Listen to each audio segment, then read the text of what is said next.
December 22nd, 2020 work session. First item on the agenda is the flag salute, so would you all stand and join me in the flag salute? Tori, will you stop, please?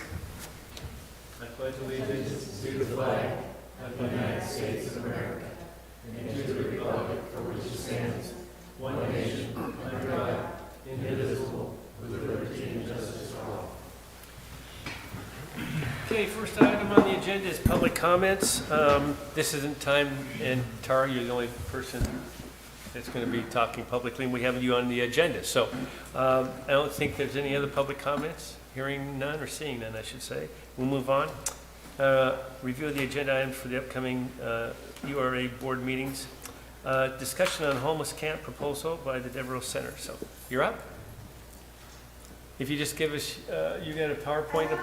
Okay. In my pocket. So if you just give us your name and city that you reside in, please. I emailed it to Roger. I don't know. Oh, I'm sorry. Yep. Do you want to? It'll take me a sec to get it up, but we can definitely do it. And it's going to be under community campground. Okay. December 2020. There might be a previous edition on there. Hey, if you just speak into the mic so we can hear you, because it's a little bit difficult right now with Yes. masks and My name is Tara Johnson. I'm the director of the Devereaux Center. So I can start while she's getting that pulled up. You all have copies of my PowerPoint in front of you. I think everybody here is familiar at least a little bit with the Devereaux Center. The community campground project that we're proposing would initially start at 12 sites, increasing by 12 each of 3 months, every 3 months, to 60 to 72 based on good faith performance. The site that we're requesting is at the end of Fulton Avenue, the former wastewater treatment plant site. We would provide on-site 24/7 security. Our admission would only be through the Devereaux Center, with referrals from law enforcement and community partners. Water, sewer, and electric would be on site. However, because of the cost of the sewer, we're willing to forego that for the time being and just request water and electric. We would provide on-site case management, and our clients would be required to participate in that case management. And that could be varying levels depending on the individual, what their goals are, and what our case manager determines with them would be the best plan of action. There would not be any after-hours admission, none, period. And that would be a Monday through Friday, 8 to 5 kind of thing. And like I said earlier, it's directly through the Devereaux Center, so it's not like somebody else could. I know I've talked with Officer Babb about, the concern that somebody from North Bend PD would drive up at 2 in the morning and want to drop somebody off, and that we would make that very, very clear in the beginning that that is not an option for multiple reasons, but mostly that we would have an application process and that wouldn't be allowed to be circumvented. The budget that we've developed would include education and training for our security staff. It would include a project manager, as well as security and case management, utilities, weekend and evening self-service foods, setup costs including office spaces, wind barrier cloth, portable toilets, transportation to the Devereaux Center from the site, as well as site preparation.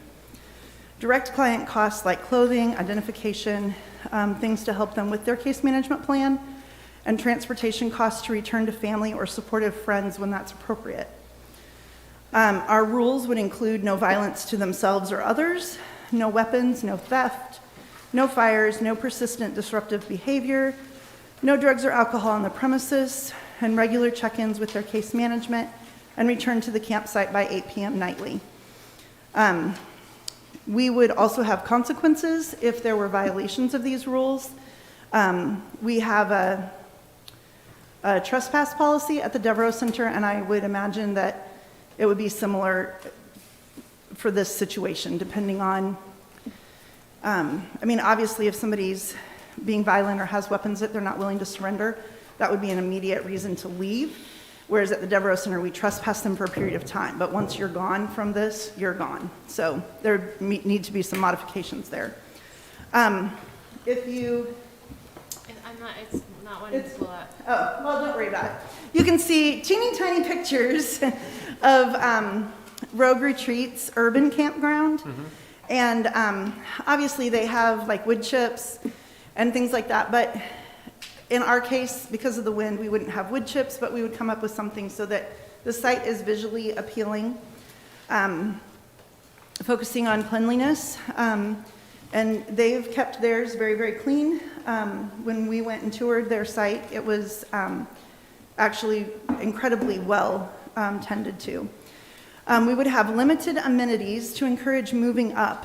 Showers and laundry would be accessed at the Devereaux Center.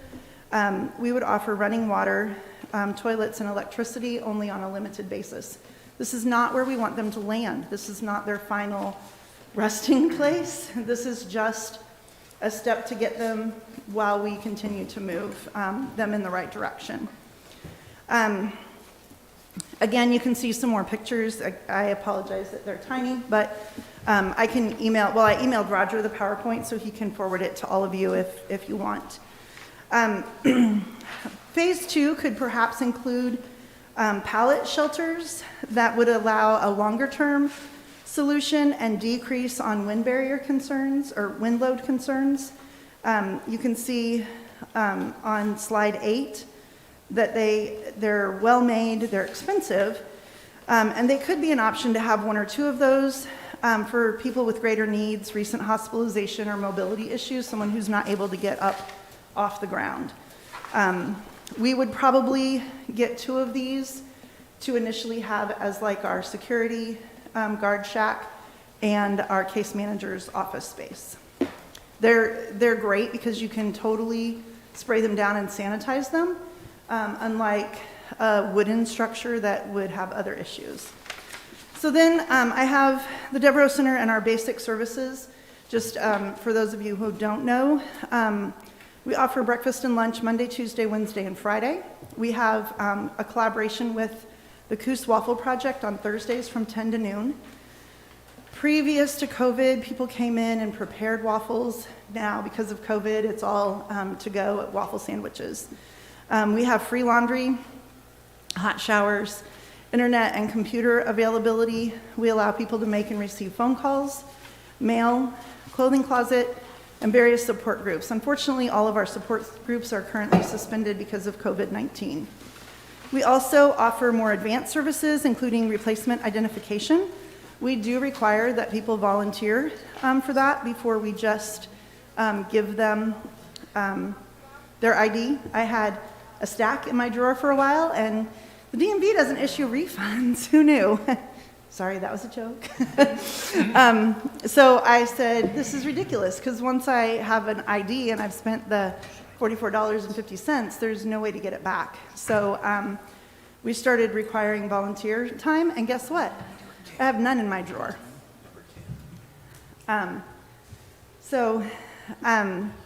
And then we are focusing our ID replacement on very low income or homeless individuals and people who aren't eligible for other services. We've at times have people who just want to come and get ID and they don't have any barriers. So transportation assistance, we help them get to appointments, court dates, DHS services. And of important note is that in conjunction with Coos Bay PD and ORCA, we've helped more than 37 people return to their family. And Officer Babb, the community resource officer, has collaborated with us on many of those people returning home. And then we also help with housing support, locating appropriate housing, completing applications, which I used to think wasn't a big deal. I'm kind of the queen of paperwork. That's why I laughed when Roger said, you know, we always want records. But I had to help somebody fill out a Section 8 application the other day. I was a little bit frustrated, and I'm the queen of paperwork. So I've realized that our service there is really important because people struggle with knowing what the question's supposed to be answered, if you can skip this one, if you have to go to wherever. And then housing retention. 75% of the people that we've helped in the last 3 years remain housed. That is kind of like unprecedented in our industry. And it's because we follow up with case management. We don't just, here's your house, have a nice life. We continue to meet with them, continue to go with them to appointments, help them with budgeting. And that's the kind of case management that we will offer with the community campground. We also have People's Place, which is low-cost housing. It's in North Bend. It's a stepping stone to independent housing. However, many of our clients don't view it as a stepping stone, but rather they're comfortable there and they want to stay there. And we don't have a requirement there that they move on. It's available to rent-challenged individuals. That could be evictions, legal issues, low income, whatever that challenge might be. And then we have there 11 boarding house style rooms. Brent and Melanie Beetham just donated the Azalea House to us. It's going to be a county-approved mental health foster care. I'm expecting any day now to have paperwork to sign for that. Our on-site resident manager or managers will be there to issue medication, assist in behaviors, and work with the case managers for that as well. And that will have 5 residents. Where is the Azalea House? The Azalea House is on Thompson Road. It's, it used to be Dr. James Martin's psychiatric office. It's right where that funky corner is, Okay. as you head towards the hospital from the Devereaux Center. And then I've put together a few things about homelessness in Coos County. Some of these are from the first chunk is from our own database, which we collect pretty comprehensive information on our clients. 28% have some level of income, 19% sleep in a car, 7.4% have a job, 38% are female. Our average client age is 44, so that kind of changes the perspective when you realize that it's not 19-year-olds that just don't want to have responsibility or live at home. 52% are over the age of 50. I'm over the age of 50, as much as I hate to admit that in public. I can't imagine sleeping outdoors, especially on a night like last night, and having to get up off the ground night after night. And I furthermore can't imagine my mother having to do that, and yet many of my clients are the same age as my mother, who's 74, but you did not hear that from me. She lives in Arkansas, so I think we're okay. And she's not watching this. 14% of our clients are over the age of 60, and approximately 4% are under the age of 18. We are not always as good at collecting data on youth, especially little kids. When they come in with mom and dad, we don't always put them into our system, so that number might be actually a little bit higher. 12% of our clients admit to mental health issues. We estimate that number to be much closer to 90%. We offer counseling referrals, advocacy. We support them with making and keeping and attending medical appointments. We probably attend an average of 1 medical appointment with a client each week because they don't want to go by themselves, or they're afraid, or whatever. So we actually go with them. And then we assist them with other social services, whatever that might be.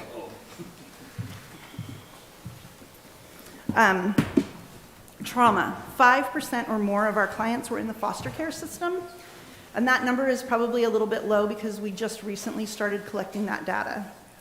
27% of our clients admit to being victims of abuse, and I know that number is higher because I watch particularly men lie. It's very obvious that they are victims of abuse by their body language and the way they divert their head or in their mannerisms when I ask that question. But 27% admit to being victims of abuse.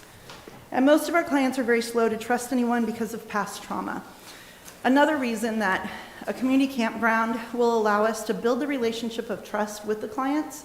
We can keep track of them. We know where they're at. We can find them. And that allows us to build the trust and further determine what the issues are that are keeping them homeless. Moving on to veterans, 13% of our clients are veterans.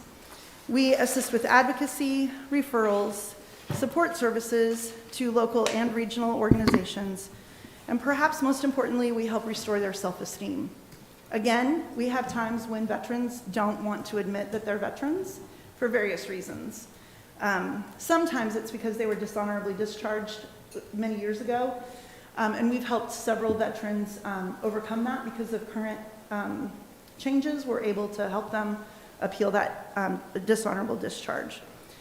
And then the point in time count from 2019, we did not ask these same questions in 2020 because we went to a mobile app that didn't allow us the same flexibility. 63% of the people who are homeless in Coos County in 2019 have lived in Coos County longer than 1 year. Of that 63%, 42% have lived in Coos County longer than 10 years. These are our own people that are homeless. 53% of those living in Coos County less than a year came here because they had family ties.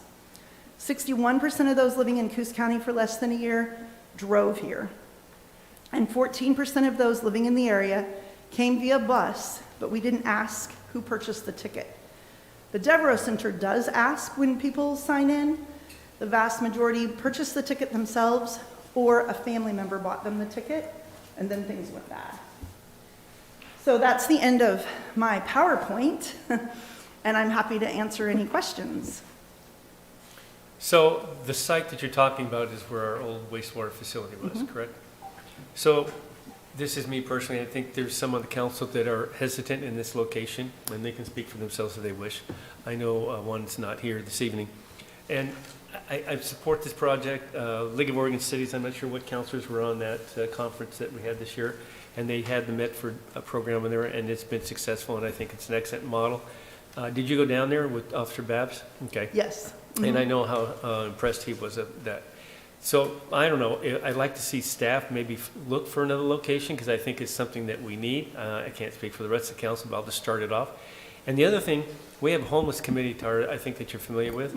I would really like you to try to interact with them. They're a little bit more adept and understand this, and maybe can come back with a recommendation and you know, all looks good to me, but, you know, I think they should have some input, and, you know, Drew and Stephanie are both on that committee. That would be my suggestion.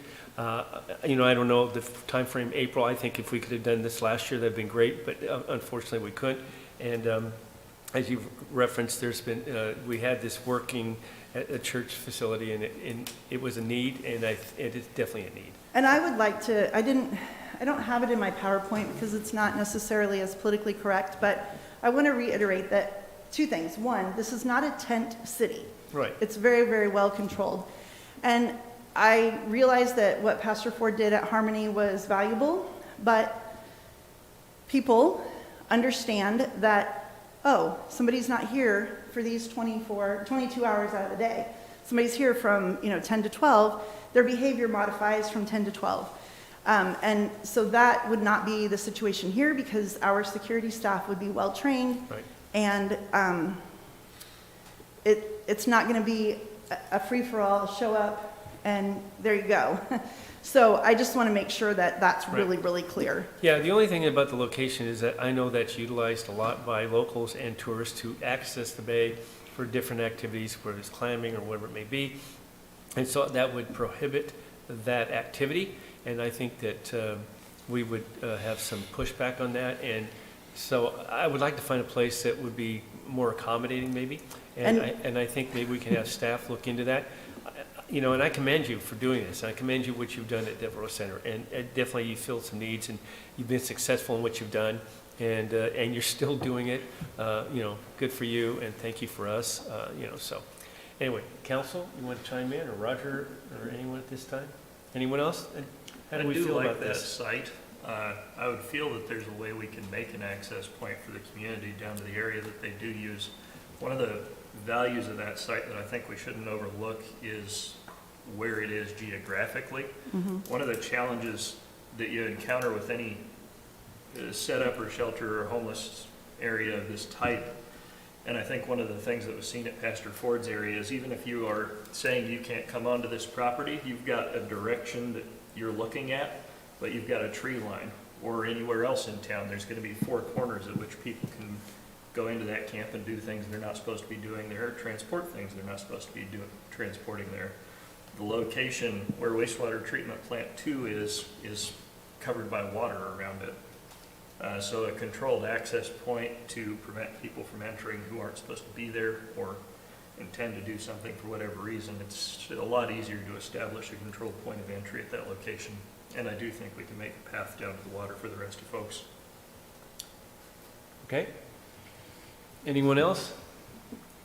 Yeah, I feel the opposite of Counselor Farmer. I think when we proposed to change the location of that treatment plant, we led the public to believe that we were going to make that a public space, not a campground, and try to return that to a park-like. Now, we didn't say that that was going to happen, so, I mean, that's a decision for the entire council.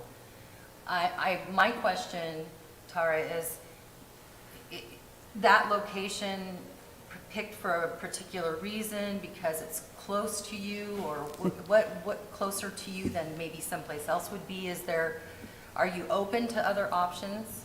I'm open to other options. Part of the reason that we chose that was during the process of trying to determine a location for people if COVID sprung up, was that there were no options. And this is more outside the realm of a neighborhood. Yes, there is neighbors there, or there are neighbors, but it's not in a neighborhood the same way because of the water. And it's already fully fenced. Fencing is obviously expensive. And yes, there was the perhaps alluding to the fact that it was going to be a public area, but it's still fenced off. So I think that the two could live together, especially again, because our security team will be there 24 hours a day. It's not like, oh, during the daytime there's no security. So I think that the two could work together. It is close to us. Obviously, if we're not providing showers and laundry on the location and we have to drive to almost Bunker Hill every day, then that creates, a different workload. So those are the reasons. Most importantly being that we couldn't find anywhere else. I mean, if somebody can find another place, great. But Roger can tell me if I'm remembering something incorrectly, but we looked for options just to have people if COVID happened. Correct. Currently, we don't own other properties that are suitable for this. Although I will share that, timely, the city administrator of North Bend and I attended, a funding options related to COVID with the state and the League of Oregon Cities on Friday, and it was through CDBG, Community Development Block Grants. And I just got his response back that he got. There is a set amount of money for public facilities which could be used. It's a grant. And one of the things listed on there is a homeless shelter. All the things that unfortunately North Bend wanted to do with it are not eligible. And one of the things that I was considering is not eligible. This might provide us possible if we could find a location to get the funds to purchase the property and to make it suitable, such as a fence and suitable ground cover. It gives us a different opportunity to go down. And the way this is designed is those funds we would apply. The funds would come fairly quickly because they want you to spend it to use it for COVID related. I would imagine grant writers can write them in such a way that this would fit. It's just an opportunity. I do agree that it might be challenging to find the right place. In my mind, in order to make it suitable for the community, it's probably going to have to be in an industrial Yeah, there's a variety of issues I see with that site, and I already talked about one of them. But it is, I live just up the hill with that, from there. I spent a lot of time, my husband would dig shrimp down there. It is exposed to the elements almost every day of the year just because of where it's located. The signage that we put up on there is bent because of the wind, you know, and I don't know how often they have to go out and fix that, but, so I can't imagine being on the other side of that tree line trying to camp in a tent. I think we have to look for a better location. That's my opinion. Phil, Carmen, any comments? I'm looking on the ArcGIS right now, just looking at different plots, and I agree that the exposure to the elements right there is going to be intense for any structure that is not a permanent and engineered structure. So meaning tents, it's going to be a difficult area to camp. It's not undoable, but I tend to agree that the citizens that live around that area that will access the bay right there, it is kind of it's a nice access point to that portion of the coast or the bayfront. I really support the project. I really want to make something work, whether it's this or something else. I would like to explore more in terms of location, just to find something that would be a little bit more covered in terms of out of the elements, and in less of a, I guess, a recreational zone, because you know, at all of those residents that are in that nearby area, they already have a wastewater treatment facility right in front of them. It'd be kind of nice if they got past it and then they were at the bayfront and they had something to, you know, that's just the way I think. But the other arguments for the spot, you know, the city owns several lots nearby, so that's kind of nice. It's not affecting as many neighbors because of adjacent property ownership. But I would like to look, just to, you know, I'd like to put some time into it, basically. I would like to have this come before the work group, and I think we're working diligently to get that group back together. I think that group is made up of a very diverse group of people providing services, people who've been homeless, and, you know, have worked their way through it. Neighborhood watch groups that are affected. You know, we're trying to address the needs of all of our citizens, and I think that this would be a good thing to come before that group so that we could talk about it. The plan seems very sound. It's very well put together. It's just the location, and there is a density in that Empire District, and it's one of the reasons that it's a good place for this to be located for you. However, that does impact the neighborhoods. Phil, any comments? Well, I guess a couple of things that I would offer. First of all, I'd like to see this council do everything in our power to help you move this project along. It's a great idea. I'm not totally sold on the location either. And one of my bigger concerns is the elevation that it sits at. If we have a natural disaster, if there's a flood or a tsunami or an earthquake, those are going to be the first people in peril, and I worry about that. And I'm not saying that you know, no, my vote's no, I'm just saying, I really would like to have a little time to explore maybe some different locations. The other thing that I would ask you, and I know you've already thought about this, as with any nonprofit or organization like you are, I'm sure you struggle with budget woes.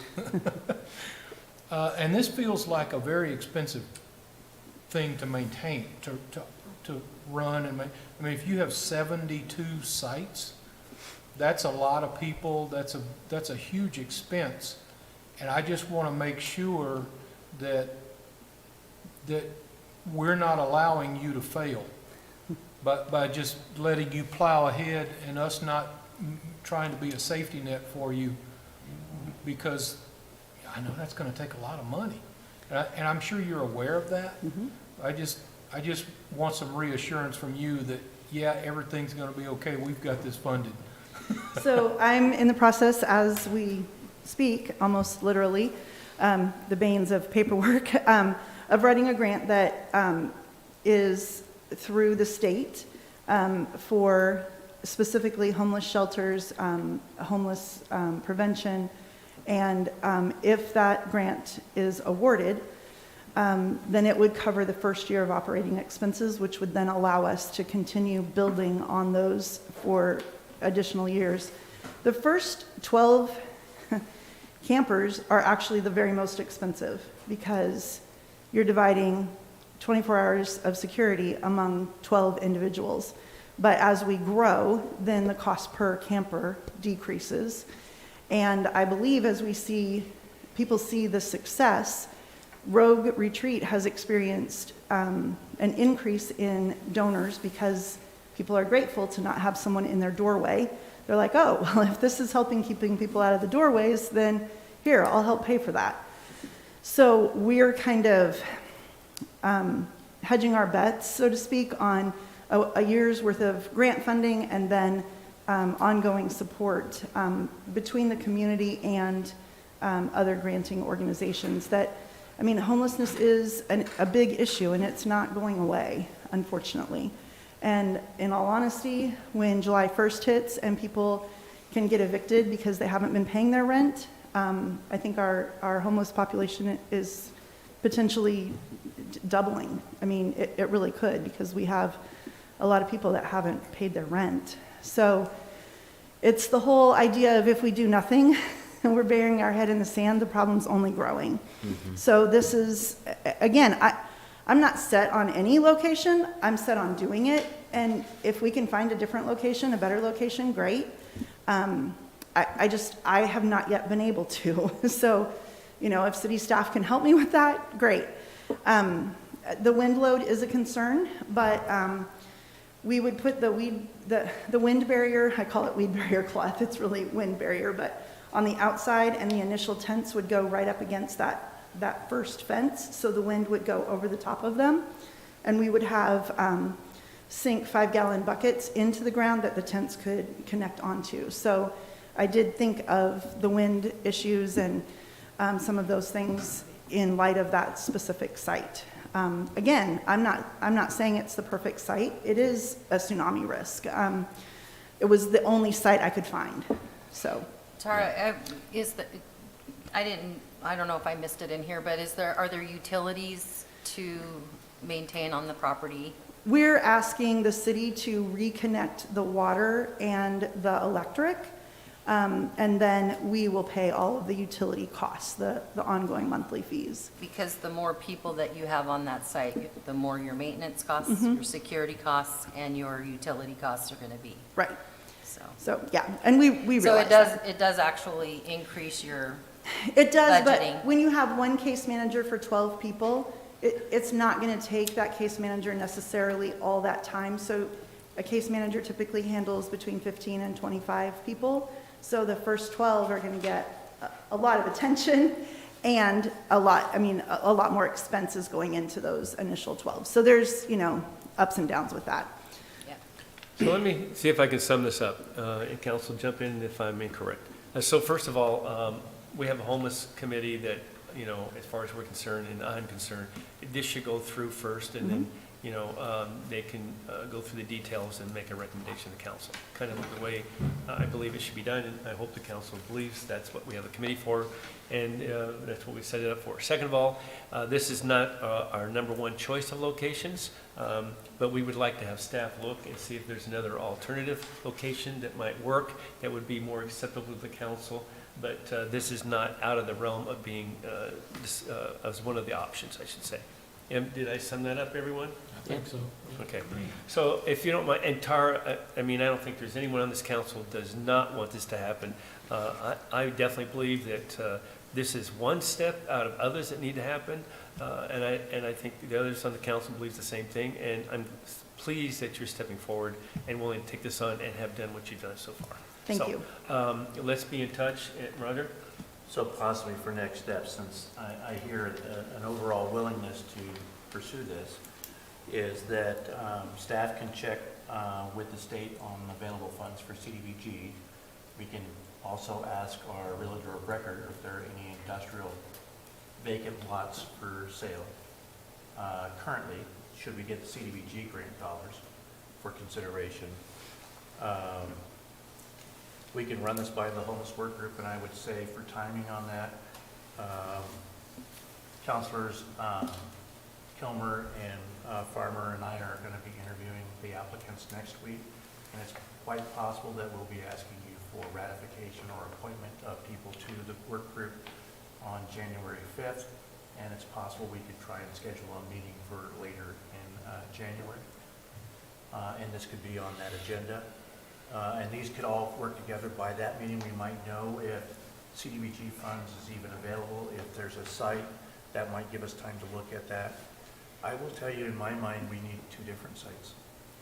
I think we need a site for the camping, but we also need a site for safe parking of vehicles so that we can move some of these occupied trailers and RVs off the streets and into an area and get them out of the neighborhoods. But it's a different program. I would also like to be in communication with our neighbors to the north, because I think we really need to be looking that direction.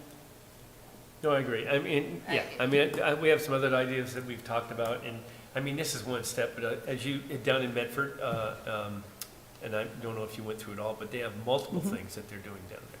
So. Yeah. Good package.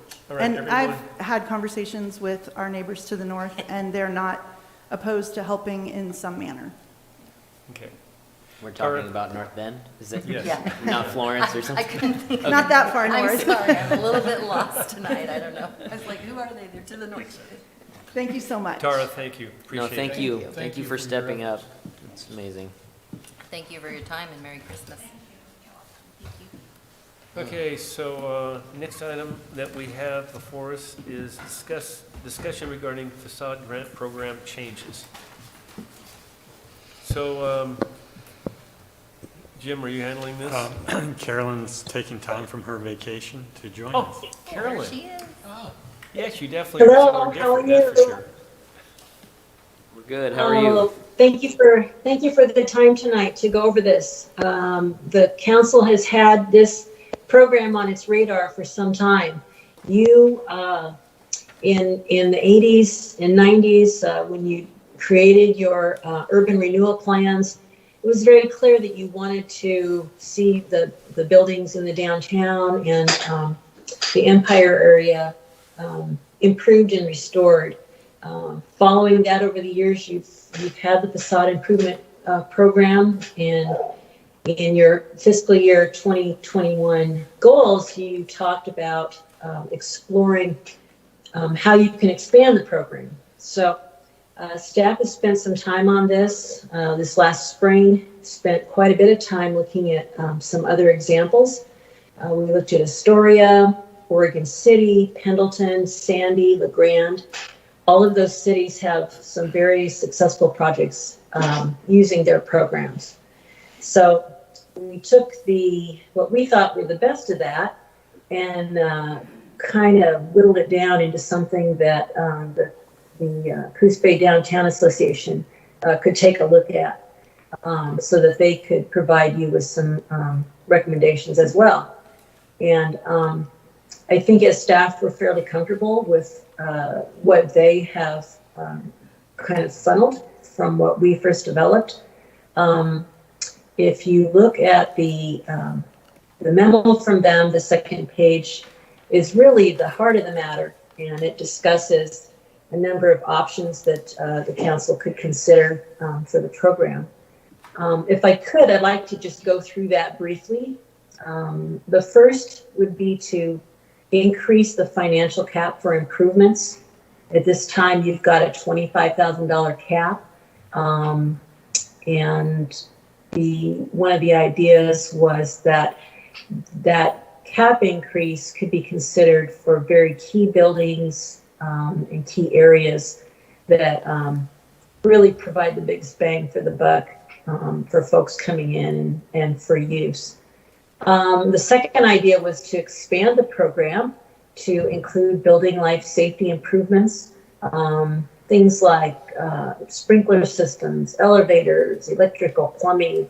You have kind of put your toe in the water with that, with the Tioga and the buggy building, as you can do as an agency. You did kind of something a little different than what you normally do, but I think those two buildings are a good example of these types of improvements. The other thing that was of value for discussion was permanent landscaping, irrigation, and hardscape that might be integral to a project design. There would need to be some really specific criteria on how that would be put together.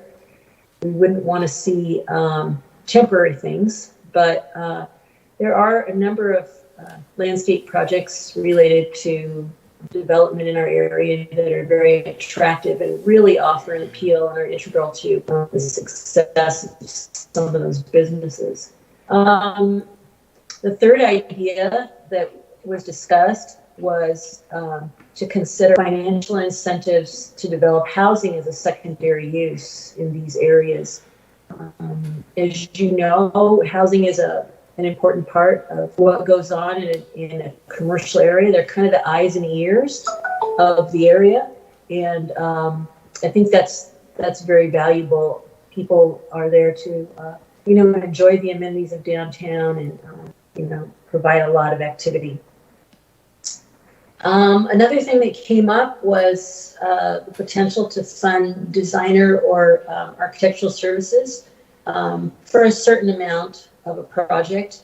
I don't think you'd want to look at providing services in that regard for very, very small projects, but for some of your larger projects where there's large investments, I think you really get a big bang for your buck. The other thing that the CBDA was supportive of was a discussion of some kind of loan component to the program. The comment that we heard from Rob Crocker on this, and he's sponsored a number of projects, is that it's a real incentive to keep things moving along, and it's also a way to interject some funding into the program by way of interest. So I think that's worthy of your discussion as well. And then finally, a new name for the program might be in order. If you want to consider some of these things, would be indicative of identifying what's really available if it isn't no longer just facades. So I'd like to give Stephanie an opportunity to kind of share some of the CBDA thoughts on this too. I know the Economic Vitality Committee spent some time on it, and she was very instrumental in that discussion. Thank you. Yeah, yes, I chair the Economic Vitality Committee for the Coos Bay Downtown Association, which has a variety from developers to property owners, and of course city staff. And they discussed this change or proposed changes at length before it went to the entire board for approval of their recommendations. So there were a couple of changes that the board of directors felt needed to be in, and I would say probably if you look at this list, you know, their biggest priorities are, you know, towards the top. The other priorities, like number 4 and 5, were things that they felt should come before the council, but definitely, you know, 1, 2, and 3 were pretty important to them. The other comments that came in the actual meeting where they discussed, the board of directors discussed this, and I think we've talked about it, is semi-permanency. So that if something is happening, they talked about, for example, how development of upper floors, one of the people that's on the board of directors, they just did the construction at the South Coast Family Dentistry, and one of the obstacles that they ran into was just the cost to improve the upper floor. It's just storage now. They did not take that extra step to do that, whereas a program like this might have assisted enough with the cost to develop that they may have been able to do the whole entire building. So that was one of the things that they talked about, but for the most part, they were very supportive. They were just concerned that there's plenty of money to fund this program. They see it's a value to our community. And I just had a comment not 2 days ago from somebody that messaged me to say how excited they were to see what's happening. It's very visible how these dollars are impacting our community right now. And so that Economic Vitality Committee, as well as the Coos Bay Downtown Association, along with the draft marketing proposal that they've just finished, this plays right into what they're doing and making sure that we're, you know, improving downtown and the economic possibilities. Yeah, I love all of these suggestions. I think the loan component to the program is an interesting one because,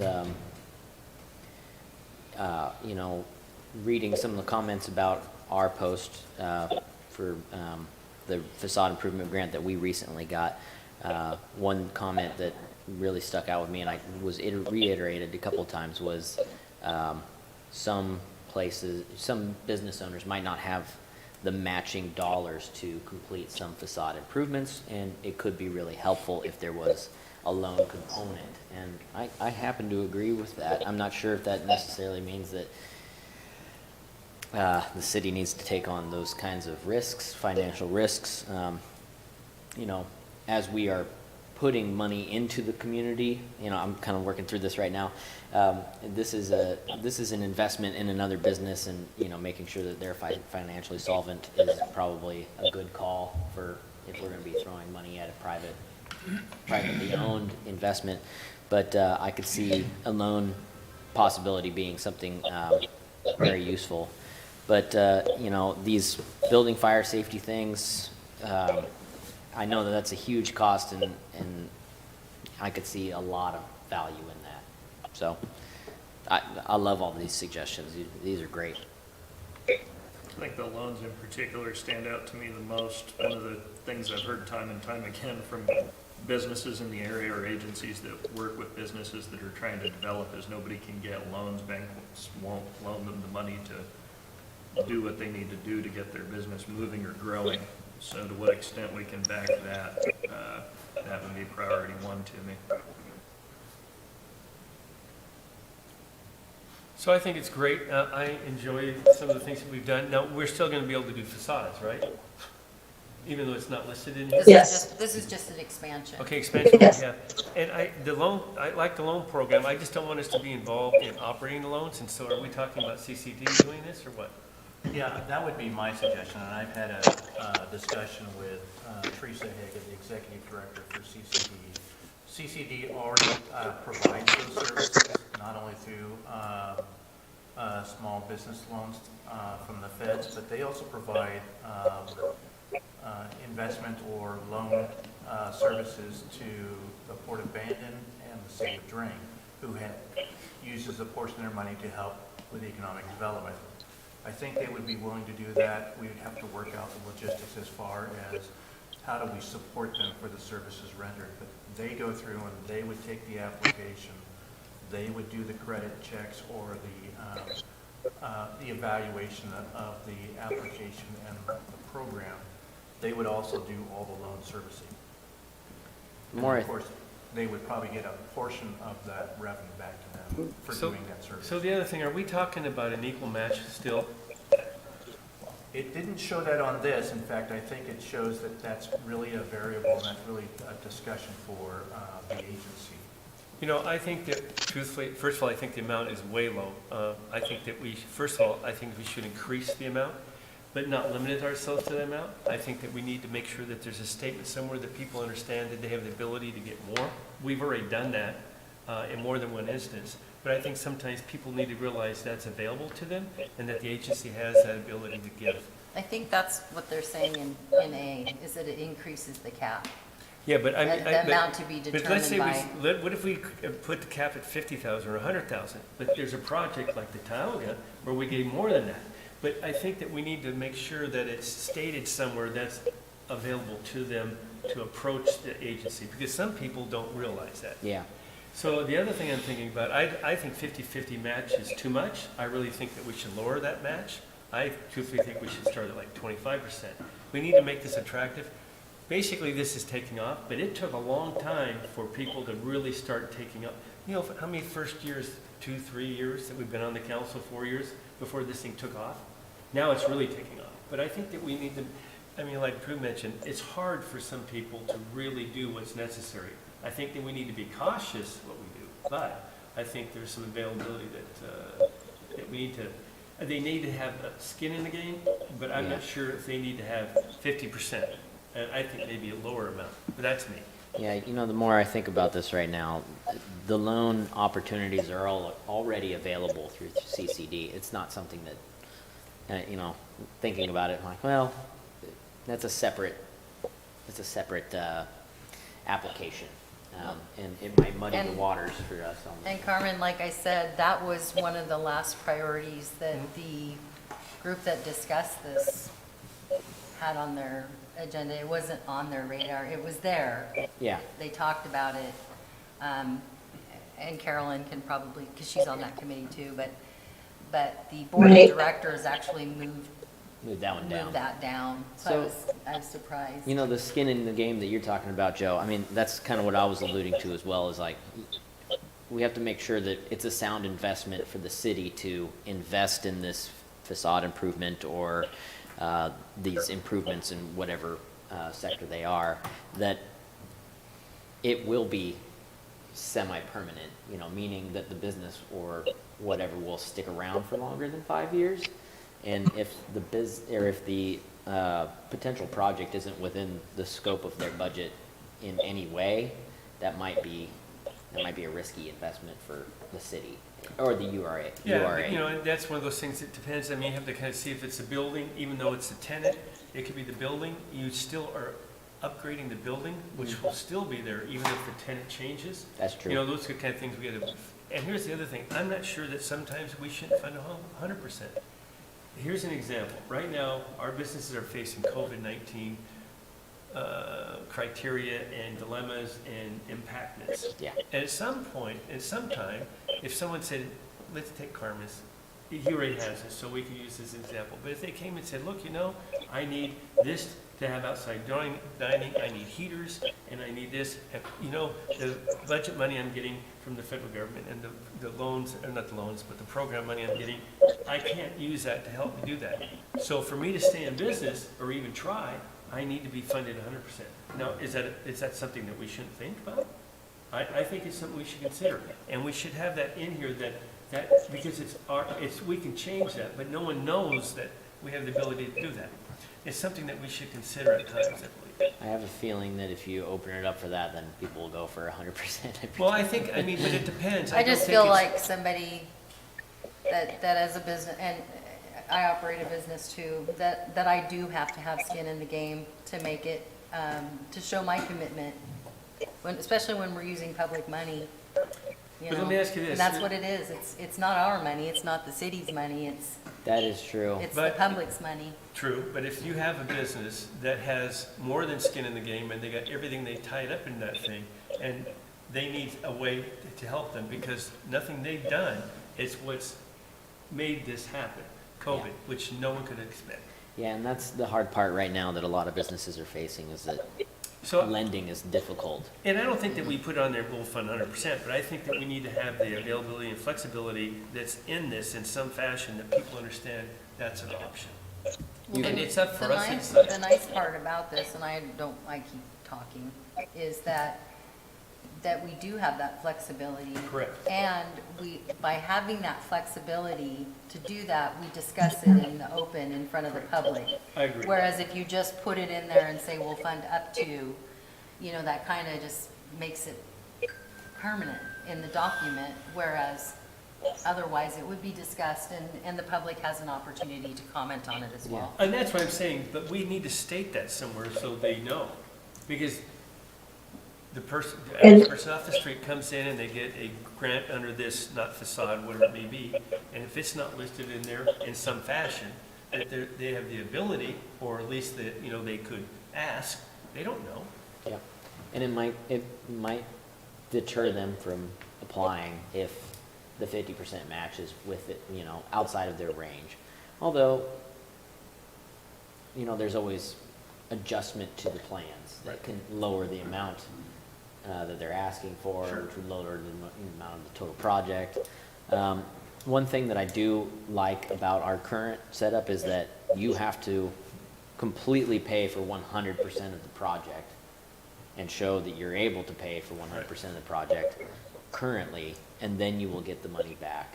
I think that does show skin in the game. That might be something that we could potentially change, like instead of the loan option, or just be like, well, if you have the ability to spend up to 50%, then we won't require you to pay.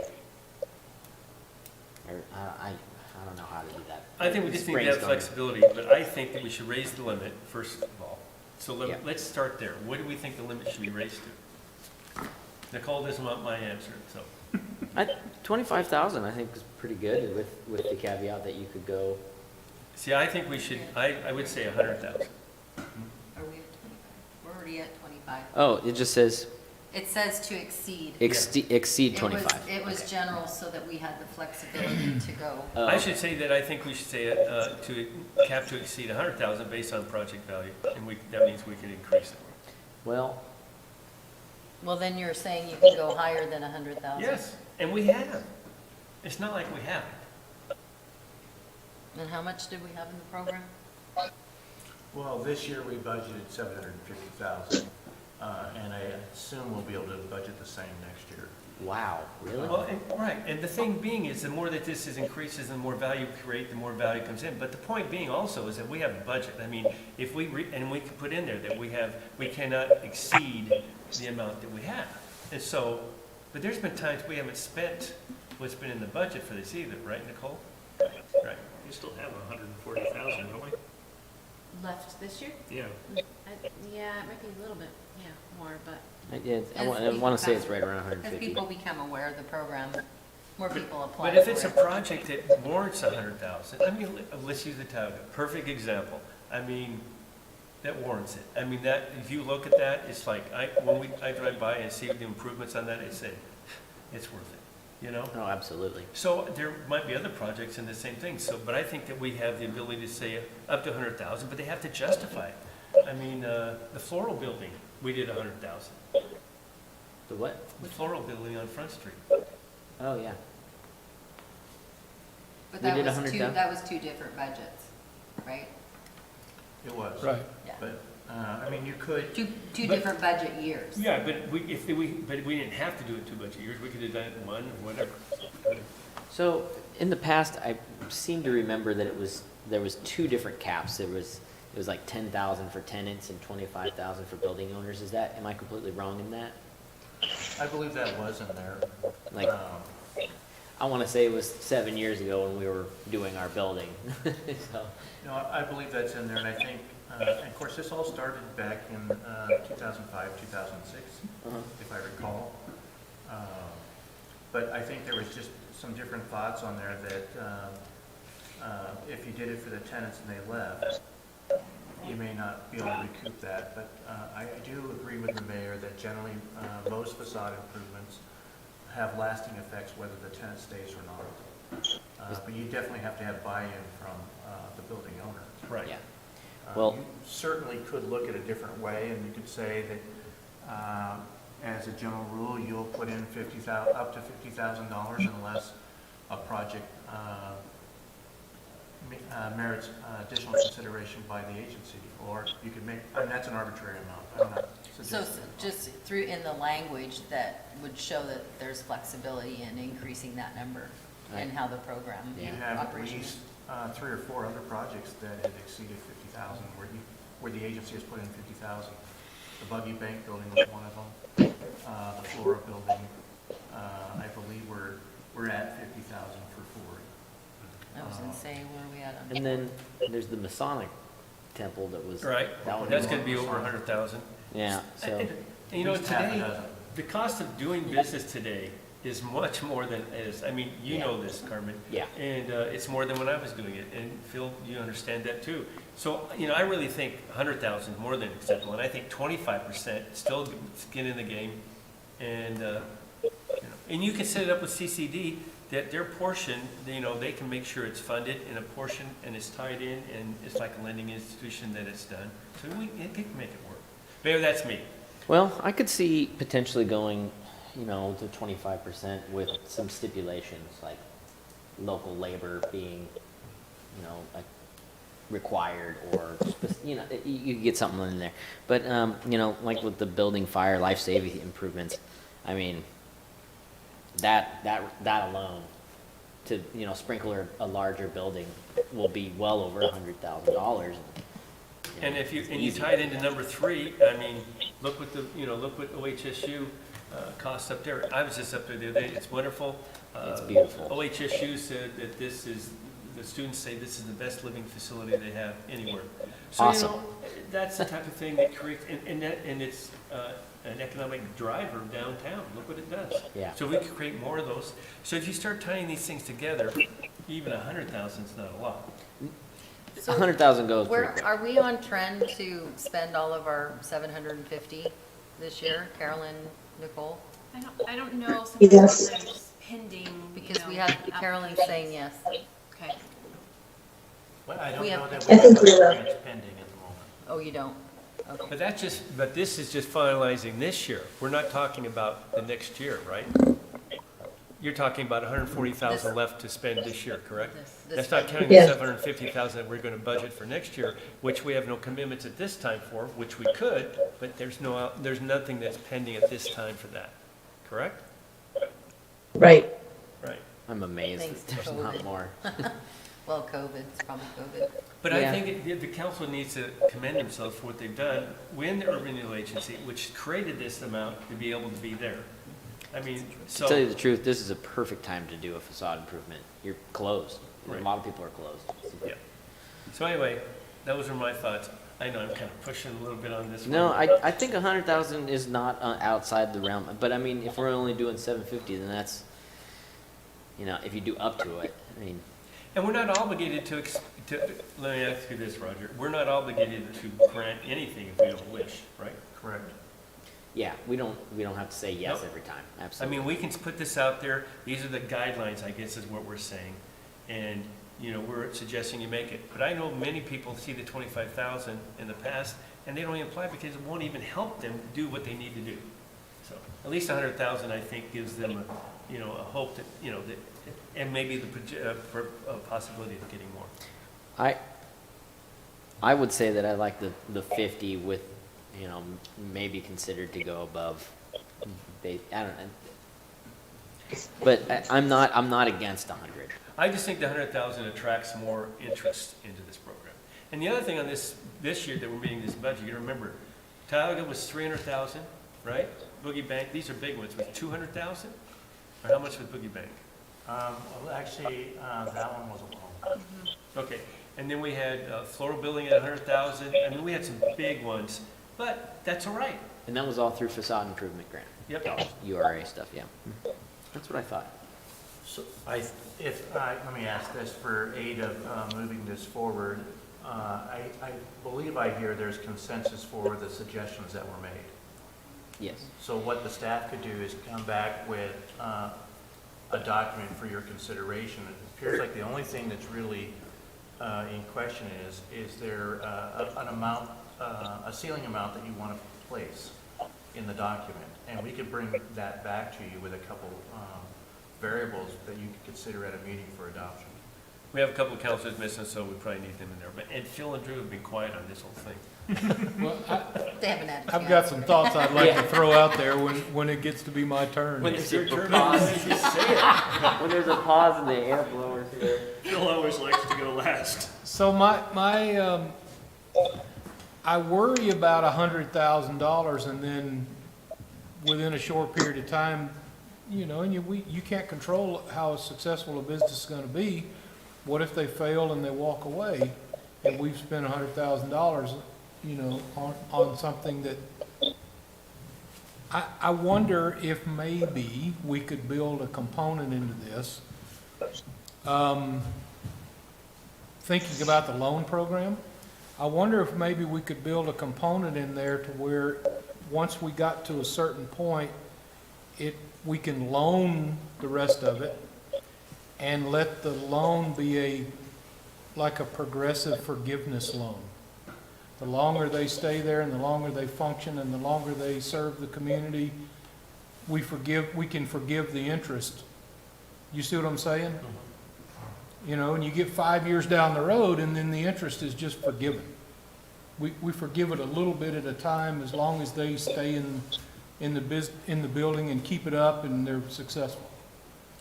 Remember, this is, I'm just throwing that out but there. this, in my mind, these are gonna be tied into the building itself. Correct. Besides, and I think there's two facets. You've got the building and the building owner, and sometimes even the same building owner is the operator also of the business. But other times, you're gonna have the business and then the building are separate. So what Perfect happens? example is Bay Appliance. You have someone in there operating the business, and you have a different person that owns the building. Right. So if Bay Appliance came to us, then we would make sure that the building is tied into it. And you think about, if Bay Appliance came and asked for a facade, I think it'd be great to see that part fixed up, right? But you, so use that as an example.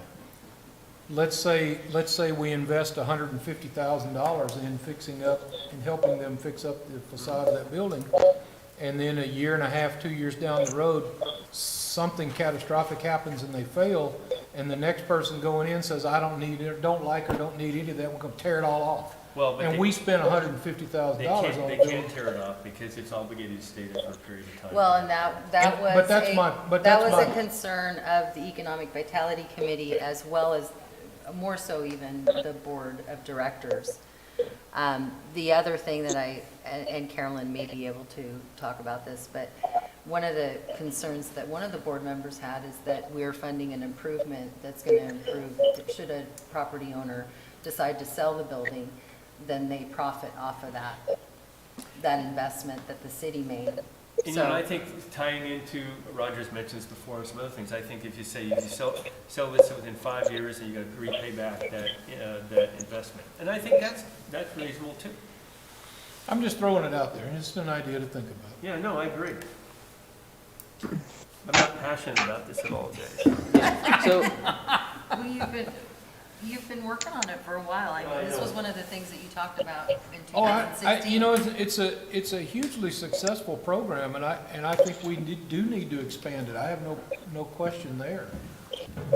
I just worry about spending that much money on one property without some sort of a safety net for the city in case something happens.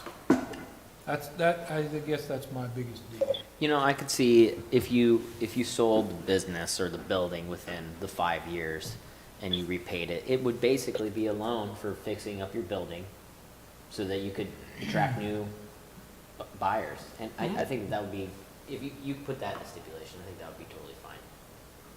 I think.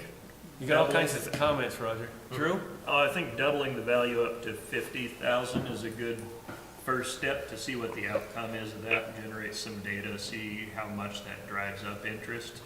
And then we still get to do a number of projects, but we have that option to authorize more. And I think having that benchmark where the person really has to present it and sell it to us if they want more money is a good control filter over folks just applying for 100,000. If they want more, they've got to merit it. Related to your idea of 100% funding, I was thinking maybe so that the individual has skin in the game, but if we know they don't have the ability to make a match, we could do 100% with 25% of that as a loan. Yeah, I think there's all kinds of ways. I still think we should make it 25%, and I'm gonna keep pushing for 100,000 until I'm voted out of it, which is fine. I don't always get my way, as you know. I'm not sure there really has to be a limit. I think it ought to be flexible to the council, or to the agency. Well, it is, but I think you gotta give them an idea of wherever, and I think there needs to be a comment in there that's guidelines that we can go above that if necessary, so people understand. I am with you on that. I think we need to put somewhere in the language that that the agency does have the ability, Right. based on the application and the merits of it, Yep. to go higher. Yeah. You know, in a lot of ways, I like what Drew said. the budget will dictate what people are gonna, are going to apply for. You know, I mean, I didn't design a $50,000 patio cover, partially because I didn't want to spend $25,000 of my own. You know, I mean, partially people just, their financing or what they're willing to spend on improvements will buffer that. And then if there's a big building or, a big facade improvement or a big building improvement, $100,000 actually goes really quickly. I mean, it would be 200,000 Right. if we keep with the 50% match. Drew, you said you had something?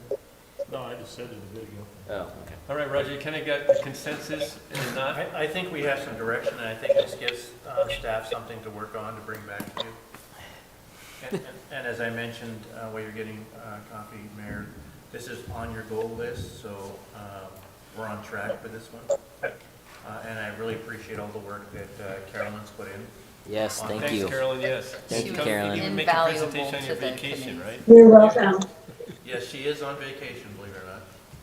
My Thank you, pleasure. Carolyn. Thank you. And You're I a just saint. want to say that she's been a wonderful asset to that Economic Vitality Sure. Committee and the Coos Bay Downtown Association. In the city of Coos Bay in general. Yeah, exactly. All right. Thank thanks. you very much. Have a Thank good you. vacation, rest of vacation, I guess. Thank you. Alrighty, bye-bye. Okay, so the next item is Jacobs. They just never keep going away. They keep coming around. Okay. Jim? Yes, I'll take this. I don't think this is anything new to you, but at your December 1st meeting, you directed staff to transition to self-perform the operations, maintenance, and management of the wastewater collection system. And however, it is recommended council discuss next steps related to the operation and maintenance of the wastewater treatment plants and the pump stations. Council has at least 3 options to consider for the next fiscal year. Continue with Jacobs and negotiate an amendment 4 that only includes operations of the treatment plants and the pump stations. You could also consider advertising a request for proposal for another contract operator. Or you could select to have city self-perform not only the collection system, but the operations of the treatment plants and pump stations. Now, there are some pros and cons to this. I think on the positive side, this invested interest, we see that our contractors have a interest in preserving and representing their company, whereas using your own staff, they have invested interest in the facilities. Looking at budget, historically, a contract operator had been able to perform the O&M duties at a less expensive cost than having city staff.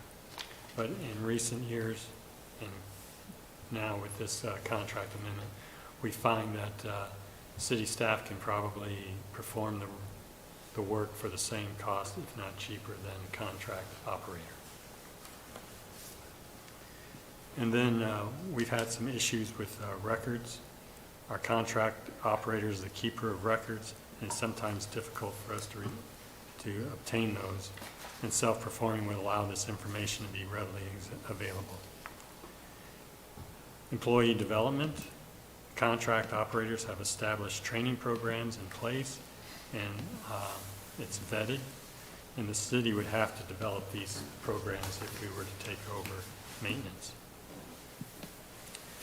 On the regulatory side, we do hold the contractor responsible for their errors in meeting the permit, but ultimately, we're, as owner of the wastewater system, we're still on the hook. And it goes on. What we find is we're at a point where council wants to consider some next steps. And as recommended by staff that you discuss this, what you think is best for the city. Staff has discussed this extensively, and while staff acknowledges that Jacobs has made significant improvements, staff is frustrated that the city had to get to this point on multiple occasions in order for the improvements to happen. The city has taken drastic measures to get Jacobs to perform their contractual obligations.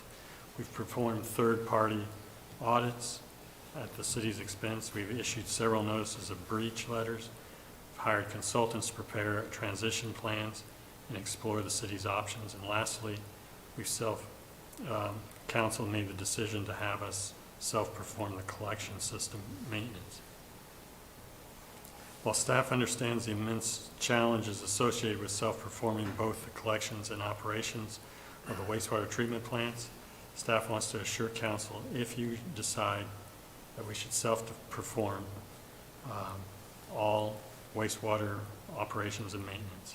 Staff is up for the challenge, and we feel strongly that we have the right resources and supportive staff in-house, and have external consultants currently in place to make this transition successful. So do we have an existing contract, right, that's finalized that we, because I know the council indicated that we weren't going to go back and pay retroactive fees and cost and never move forward from this point on. Has that all been finalized? So we have a contract that was provided to us that we negotiated between the city and Jacobs. Jacobs provided us the language which we brought to the council at last week's meeting, and the council approved. We signed that the very next morning, and that was shipped off to Jacobs. At this point, we haven't received back their signed copy yet. Although it is in their best interest to sign it, given the fact that it gives them more money than not. If they don't sign it, then we fall back to the terms of the agreement, and we can agree just to give them the cost of CPI for the entire year. So, well, with that understanding, I personally believe that we should take over the whole operation. If you look at Roger's comment with Jacobs coming back and the approach that they've done, if we take over just the collection system, this thing's going to cost us more than we anticipated. And I haven't been happy with Jacobs, and I don't think that we're going to be happy with Jacobs. I think we're going to have a constant battle. I think that we just need to just make the decision now, and we have a 6-month transition period to do it, and we just do it all. We have the consultant in hand that agreed that we should, if I understood correctly, believes that we can accomplish this, Jim? Is that right? Our Yes. consultant? And staff feels that we can in 6 months? So I think we just do the whole thing. That's my opinion. I'm inclined to agree. Staff did an amazing job working with Jacobs, and Jacobs managed to get up to meets expectations. So that does not meet my expectations when it took that long for them to get there. How's everyone else feel? How do you want to proceed? I trust our city staff Yep. more than I trust any of the other players. And if staff says they want to do this, I don't know why they'd want to, but if staff says they want to do this and have the ability and the wherewithal to take this on, I trust them that they would be honest with us and say, yes, we can do this, and they mean it. So I'm frustrated with Jacobs too, in that, why are they just now getting up to performance standards when they're asking for more money? I think they should have been performing better all along, and I'm frustrated with that. Yeah. I think that our assets will be in better hands with our I own agree. city staff and their oversight. So I tend to agree we should just take over all sectors. Stephanie? Of course, I have to be the one. I am torn. I really am, quite honestly. But that's because I like to see numbers. I like assurances that if we're going to take this on, that all of a sudden the boogeyman isn't going to come out at the point that we have made this decision to change, and all of a sudden it's going to cost us another $500,000. But that's me. I know that I'm probably the one that believes a lot of times that government can't necessarily do it cheaper than private sector, and I don't know why Jacobs, this is where I struggle. I don't know why Jacobs would come back at this point and say, yay, everything's fine, and we're going to do it at a loss. If I just can't imagine that they would want to continue with this.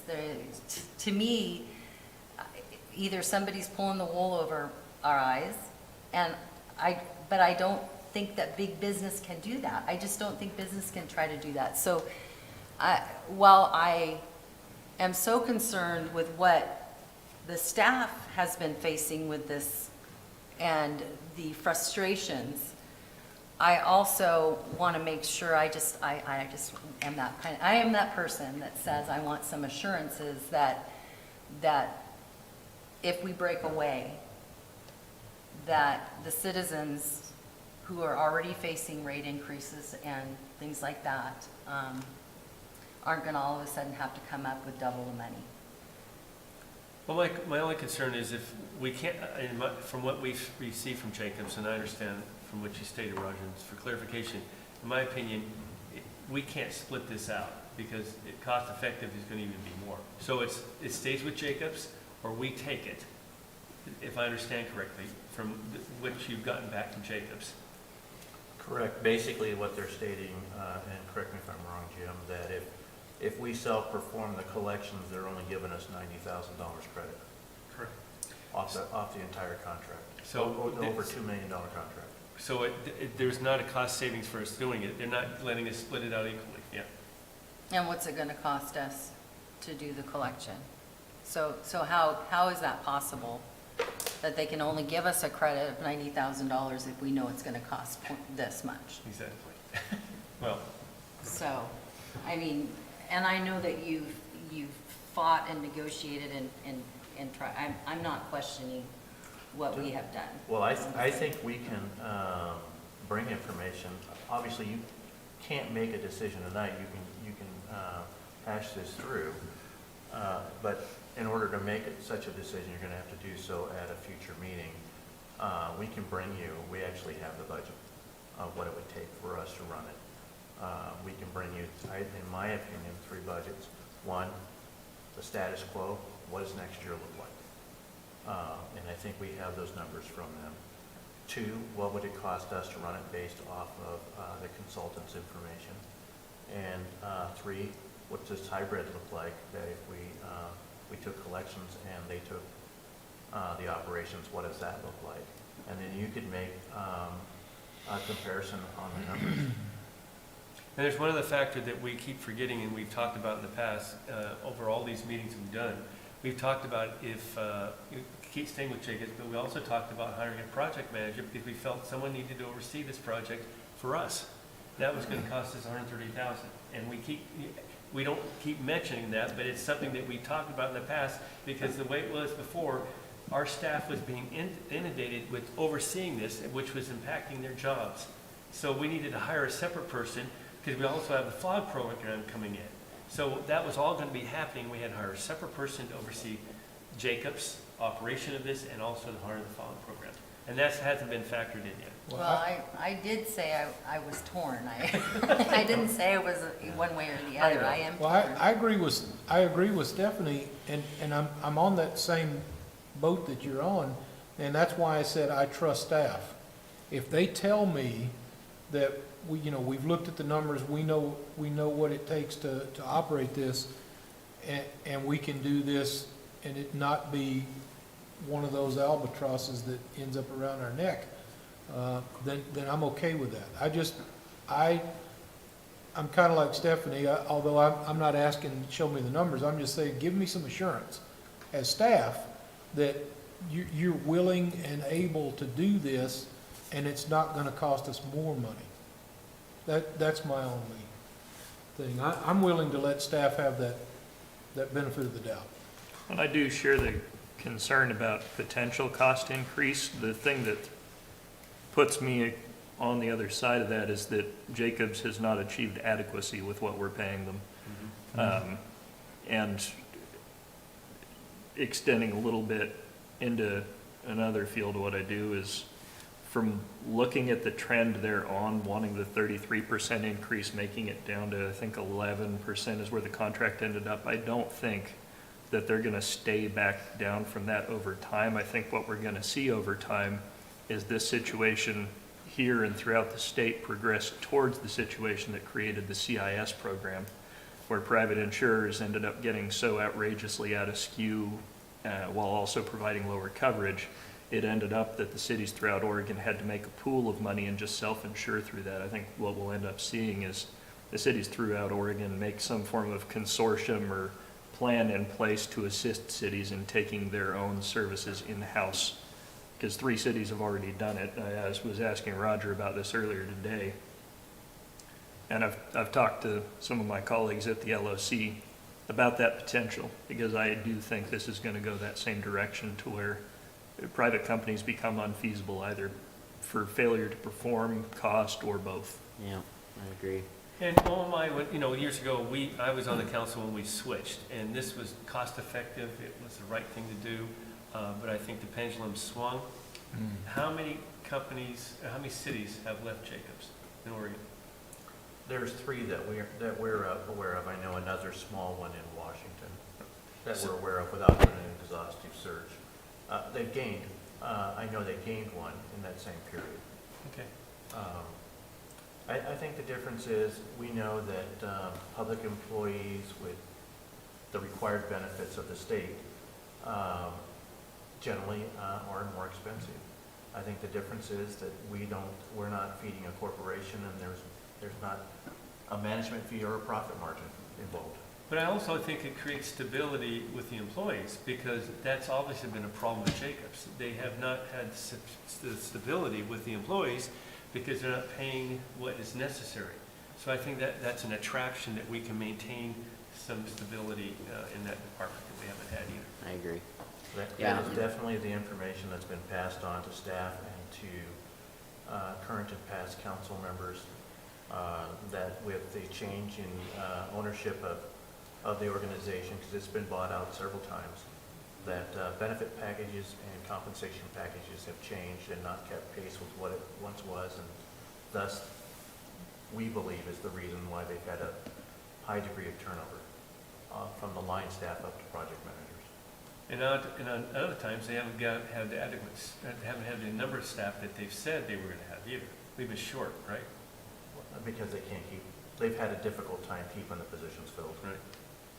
Well, Roger has heard me wonder this out loud more than once, and I continue to wonder in the dream world that why it just, in my little minuscule brain, it seems to make sense to me that the Coos Bay North Bend Water Board ought to own Charleston Sanitary and the Coos Bay wastewater system and the North Bend wastewater system and let them run it all.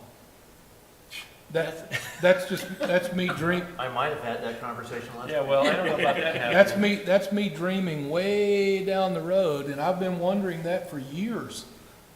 Because it just seems to me like it could be more efficient if it was one company instead of three. Well, Makes sense to you me. gotta be careful in that comment. I'm just talking Joe about has the sewer thoughts. system.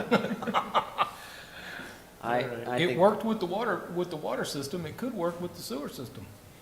I think the costs are gonna go up regardless, and Yeah. I'd rather have access to all the data that we are now missing from Jacobs. They have a lot of the data that is about our system that they aren't willing to share with us, and I don't like that. So coming back down to Is there- numbers, Is there some way to put that into the next contract, that we have access to that information? I mean, that does make you kind of suspect when somebody won't share that. I mean, I wouldn't have a problem sharing something if I'm not afraid of someone seeing something else. yep, open book. And the other thing, how many times have I seen emails that say, don't we just have a new wastewater system and we're in violation again? And, I get those too. and so Yep. we're getting the heat for it and we have no control over it, right? That's true. I So, write anyway. the news articles up that go on. So I see all the comments, yeah. Brutal. True. All right, so Roger will come back at our next council meeting with some criteria that we can decide on or get, and then a cost, and maybe we can make a decision. Okay? Sounds good. All right, the last item tonight on this discussion, these are some heavy discussion items, Roger. Right? There's a lot to talk about. So, yeah, these are, and they're all interesting, and we've had them in discussion, so, where is my, it's on the streets, discussion regarding street standards and gravel roads. And Jim, are you it? It's me. I'm trying to get the Everything's PowerPoint not up. loading here. And it's Definitely a lag. I'm like, this is interesting. Oh, no wonder, no, that's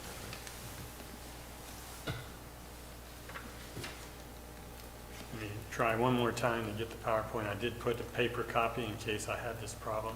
It's just nice to know that it's not just me. You came prepared, Jim, huh? Because it worked just before the council meeting. Of course. Yeah, that's when it always works. Technology. It's funny because I made copies of all these too.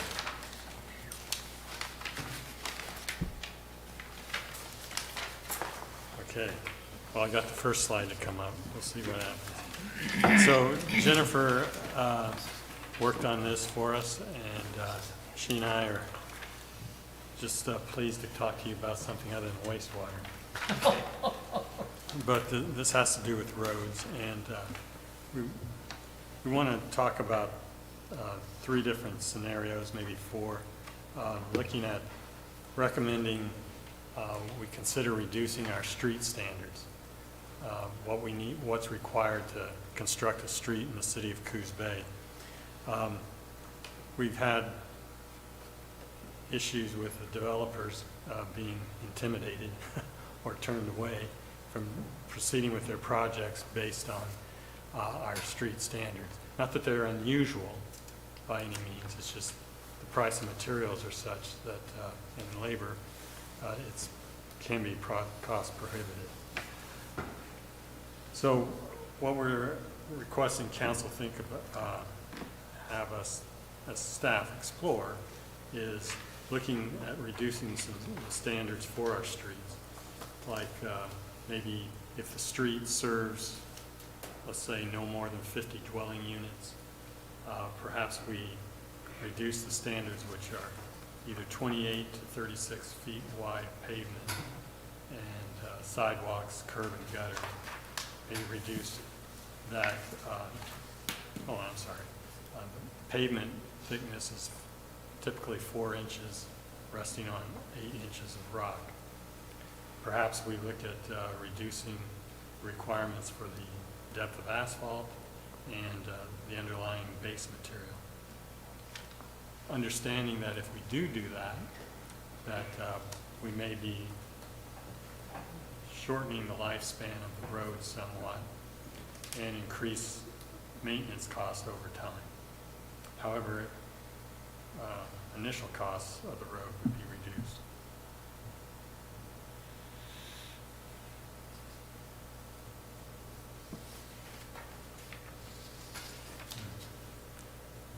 Now my machine's not working. There we go. Wouldn't get it to spacebar. Oh.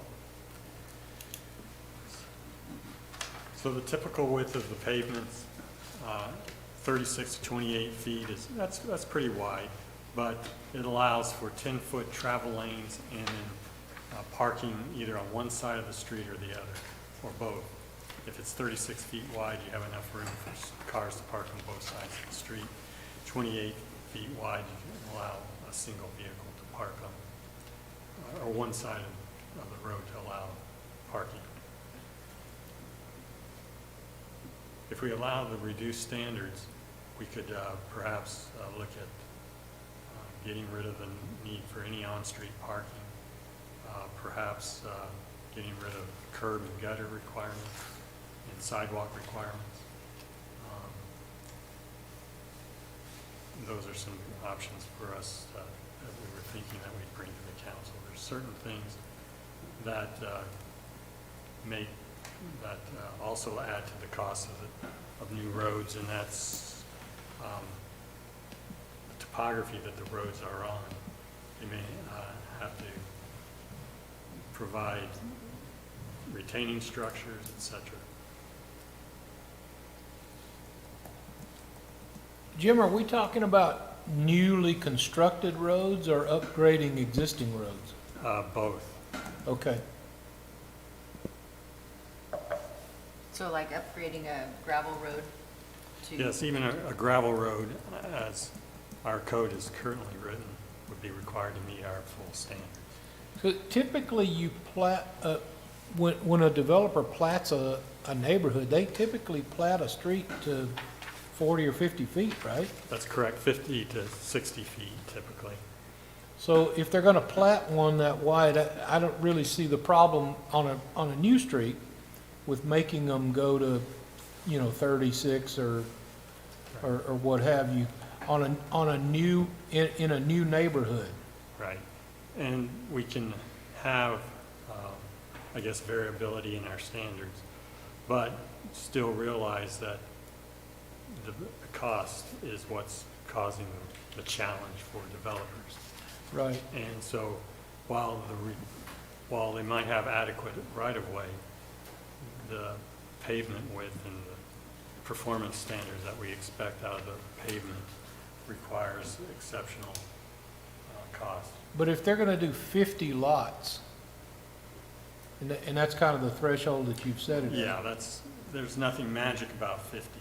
If they're gonna do 50 lots and they're gonna sell those lots at the market price, you can pretty much make that pencil out, even though it's gonna cost you a couple of $1 million to put in the street.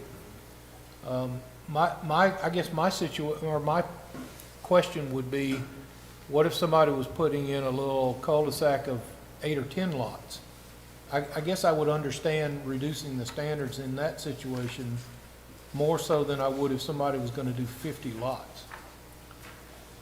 I would say that that's probably synonymous with the other issue that we're having, and that is the smaller infills, where there's an existing gravel road, but at the end of it, there's some undeveloped lots that you could have 5, 6, 7, maybe it's 8 homes built, and our current standards require them, because there's more than, I believe, is it 6? It's 3. Or 3. Yeah. You have to now bring up that section to street standards, even though you have to connect to it with a gravel street. So if you're accessing it from a gravel street, why not just let that gravel street continue on? Is that what you're saying? That's where staff says we probably need some flexibility. Yeah, If I we get ever that. want those properties to be developed. But if you're connecting asphalt on this end and asphalt on this end, you know, it doesn't make sense to let them put down gravel. You want that to be an asphalt street, right? Right, when we've had policies in the past where it was dependent on what the material was that you traveled on to get to your subdivision or to your home. If it was asphalt, then the new street would be asphalt. If it was gravel, we would consider gravel. We don't have that flexibility currently.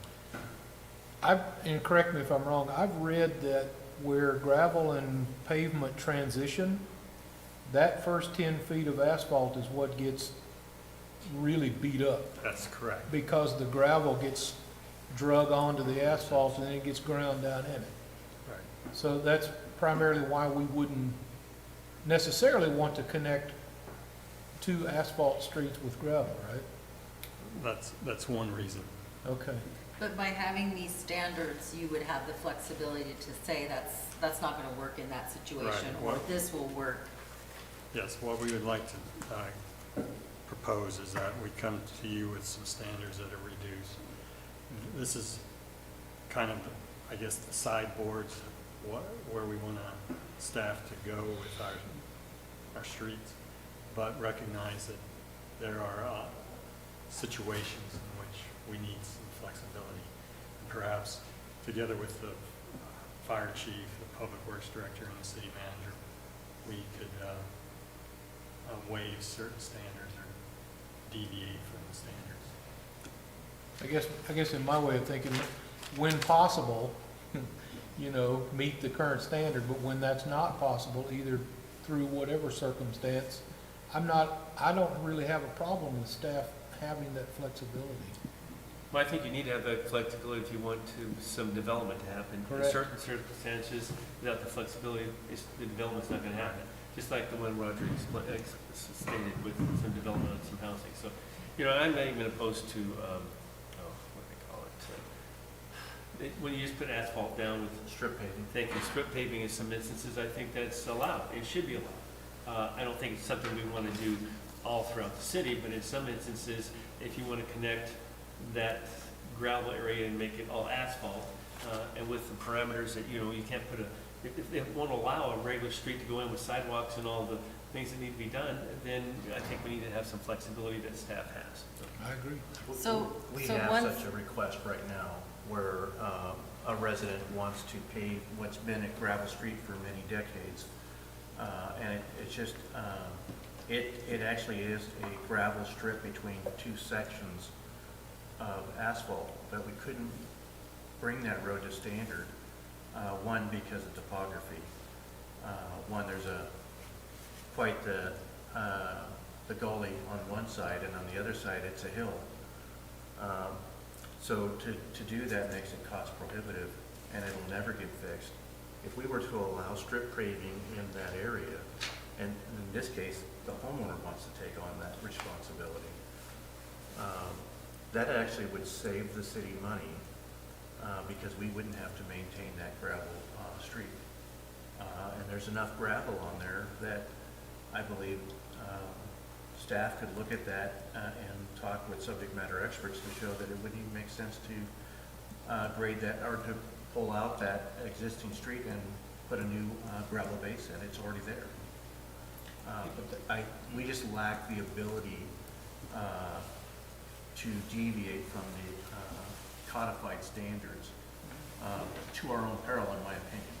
and in some instances, I mean, we're still maintaining the gravel streets, or staff is, correct? Right, we're maintaining gravel streets, some on a more regular basis than others. So Depends in on the some volume. instances, even for us, it might even be to our benefit to strip pave a road instead of continuing to gravel it and maintain it, right? Right. I'm not sure that's the case, but at least it's availability to look into. In the long term, it probably costs us more to have it substandard pavement, but I think it would be a while before we realize that. Right. Anyway, I agree that, I think that the staff should have some flexibility on that. How's everyone else feel? What you heard from Phil and myself, and I think a little bit of Stephanie, but not much. Just a question. I'm thinking way down the road, but how will we track which roads that we've done strip paving on so that another council 50 years from now doesn't have to find that out when they go to repair the street? That's their problem. Well, a place where we did have some issues with that was the first block of South Lawson, which gets a lot of traffic. Fourth Street. But that would be addressed in here because it would be kind of the main, Right. yeah. Yeah, well, for example, in East Side, in the early 80s, I think when East Side became the city of Coos Bay, there was a lot of strip paving that was done. All of a sudden, after 20 or 30 years, those roads, all at the same time, started to fail. And, we just have to be aware that if we reduce the standards, the performance, our life performance is going to be diminished some. But it beats not having any development at all. Right. And I don't think it should be common practice. I just think there needs to be the flexibility. Would we say that strip paving is a road improvement over gravel? Gravel being the lowest grade? Yeah. Yes. So it's You're still right. road improvement. Are there standards for strip paving in terms of like the borders so that there isn't, I guess, crumbling that can happen on the sides? Or is there like a general standard for strip paving? Or Well, is the it way, just like, the way the pavement's put down, if it's put down appropriately and we have a good base, the edge should survive. the okay. I should clarify, I'm not opposed to the strip paving. I was just seriously asking how we're going to keep track of which ones for future We do a generations. pretty good job now of Yeah. keeping an inventory on everything that we work on, Yeah, we right? have our- Well, there's already a pretty good inventory of the gravel roads. Yeah. So if we just update these maps, it seems like we could Right. That's how continue to we do so. it. I mean, yeah, I live on one of the near one of the gravel roads, GR 89 actually, is what it looks like. And I have witnessed that the gravel is eating away the road at North 11th. And the neighbors, we all kind of sweep the gravel back onto the gravel road all the time.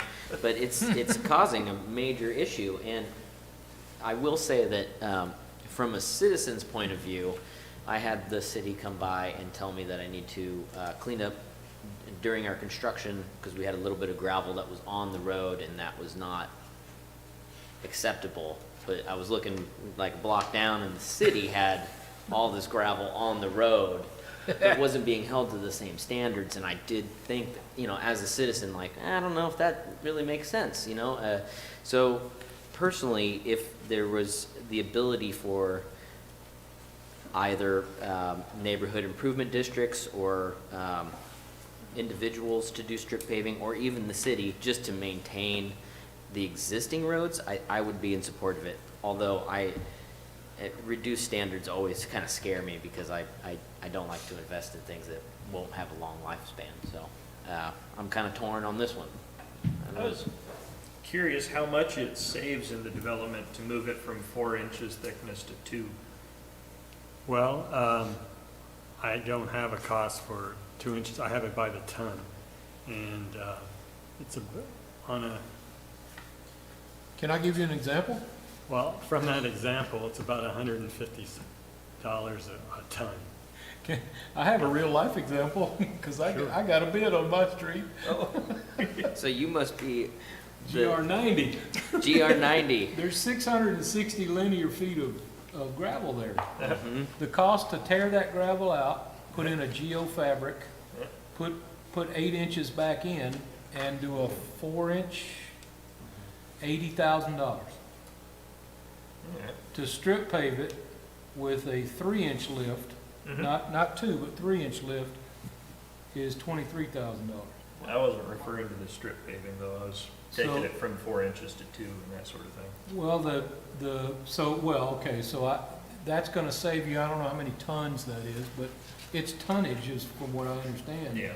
That'd be I don't know if Jennifer is still 150 here. becomes 75 then. That makes sense to me. So the strip paving wouldn't necessarily require that people pull out the road bed, Not necessarily, no. depending It on. would depend, right? You're right, on what the material is there now. Yeah, well, I think that should be part of the, So the street you're talking about, that street's been there for how long? since the 20s. Oh, yeah. I mean, You know, it's I pretty mean, close to downtown, I would imagine. That's been compacted gravel for almost 100 years. Yeah. And every now and then they add a little bit more to it, Mhm. and it keeps packing it down. You know, it's probably a pretty thick base. That's my guess, yeah. So the city engineer could go out there and with, you know, with an expert in road construction and say, yeah, that's a substantial enough base, we can strip pave that without making you tear it all out. Yeah. It seems like that would be an acceptable. And I guess my way of thinking is I'm okay with the city having the flexibility to make those decisions. You know, letting staff say, okay, that makes sense, let's do that. And I think the flexibility is the part that I think is important here. Yeah. Because you're not going to allow strip paving everywhere. Right. I hope not. And No. But I guess that leads me just to one other question. Is there any interest on the council's part to add more gravel streets to your not me. repertoire? I don't want to add gravel streets. The only time I think it would be even remotely acceptable is in that instance Roger was talking about where you're expanding an existing gravel street to connect to a half a dozen more lots. You know, that, to me, that makes sense instead of making them pave that short section when it's already gravel coming up to it. I guess that makes sense to me, instead of making that developer go back, you know, and pave an entire block of street just to get to him. Seems like But that wouldn't it should be be. more enticing if you said, look, what if we work with you and we do a strip pavement all the way up there? It would be, if the city would be willing to go that route, yeah. I also think that we should, on our punch list of streets to improve, I think we should be doing some of these gravel streets every year instead of just knocking out paved streets. Yeah. Well, that was one of the questions I wanted to ask council tonight. Well-traveled streets, I mean. Yeah. there's- Yeah, they there's have, I mean, I a still lot of like. streets in Empire that Yeah, I think, connect. yeah. Our paved Main. streets right now that we have, I really like to make sure that we try to take care of them or bring them up to certain standards. And then I think the gravel streets could be next, but that's me. Yeah, I think preserving the already paved streets is paramount, and then, yeah, like you're saying. And that's really what we said when we implemented that TEF fee. My comments, I think you need the flexibility. If you're talking about new roads, we end up with those, they become our problem. And so I think I would rely on our staff to determine when that is appropriate to strip versus, you know, and reduce the standards. Clearly, if it's going to be something that accesses a lot of homes or is well-traveled, you know, not a dead end, I think that staff just needs to consider that. But I think you have the skill sets that I don't to be able to make those determinations. Okay. I think the biggest barrier, and this is probably what you're running up against too, the biggest barrier you have right now is sometimes just the physical, the geography of the street itself doesn't allow you to do anything other than just strip pave something. Yeah. Correct. Yeah. Yeah, and I think maybe that's the point I was making on some of that. Yeah, you're right. There are I those. mean, I could be able to gut sidewalks, gutters, you just don't have the availability to do it. Right. Physically, I mean, when you look at the map, you go, oh, well, there's 60 feet of street right away. But realistically, it's straight down on one side and straight up on the other. Right. But I do think, you know, I was just driving down a street, and it wasn't in town here, but I was watching a mother and son trying to get down a road that didn't have a sidewalk on it, and it was a main thoroughfare. Yeah. And it's like, we do have to look far enough in the future that we consider that. There are a lot of places within our city where we need to have sidewalks. Our Safe Routes to School project was one that was critical and should have been done years ago. I mean, my kids are grown adults now, but they were out there trying to navigate those areas, and I think we need to be cognizant of that, because you know, it's easy for us to look at it now. I may not be around in 20 years, but we want future generations to be able to have that And I guess that's safety where I and would, security. I would be like you, I would be less forgiving when it's physically possible, Yeah, you know? You know what I'm saying? yeah, I do. Yeah, I think the standards, reducing standards is rough, but some flexibility to allow things in special circumstances where the requirements cannot be met, but an improvement is deemed worthy, makes sense. I think you got the direction. Yes, and if you'd like, I can bring up a slide and we can go over what we're proposing for our next round of street improvements. If Oh. you want to take the time. Is that what this last, Last three slides or so. is what's planned for this year? Yes, sir, for 2021, for spring 2021 and fall 2021. And then I also have just the list of projects that will probably go on into 2021 that are currently underway that are URA funded. So you have over almost $8.5 million worth of URA projects underway. Nice.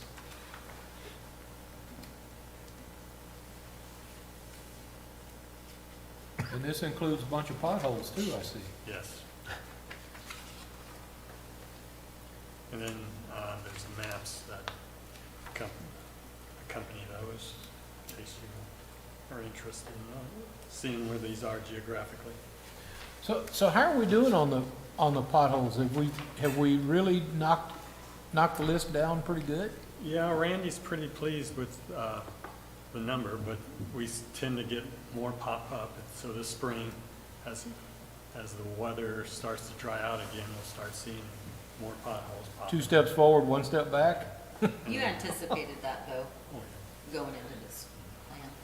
So does 150 carry you a long way? I mean, does that get a lot of potholes? It does. Okay.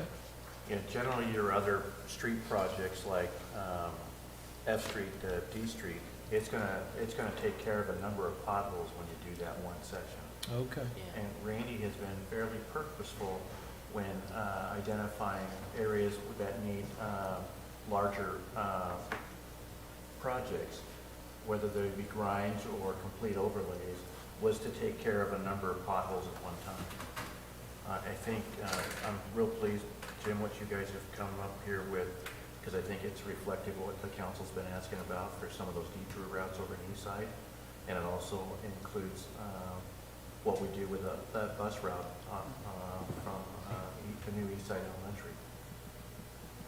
And we try to keep projects in groups if we could in geographic areas, just to take advantage, we hope, of mobilization costs. Oh, right, yep, that makes sense. So there's one street that seems to be missing on my end. Let's see, what is it? I think it would be 5th Street, behind the library, 5th and Bennett. There's, it's been something I've been talking about with the city for quite a while. Really, it was with Randy. There's a chunk of concrete that you can surf on. It tips back and forth and water comes out of it. And there's a pothole about this big that's 10 inches deep. I mean, Yeah. it's a teeth chatterer. It's just outside of the fire department. The fire department goes straight down there towards Banner Bank and then goes, there's some weird voodoo going on that road. And my plan was to do a sidewalk improvement in front of our building, because the roadbed has completely deteriorated, so it's all broken up.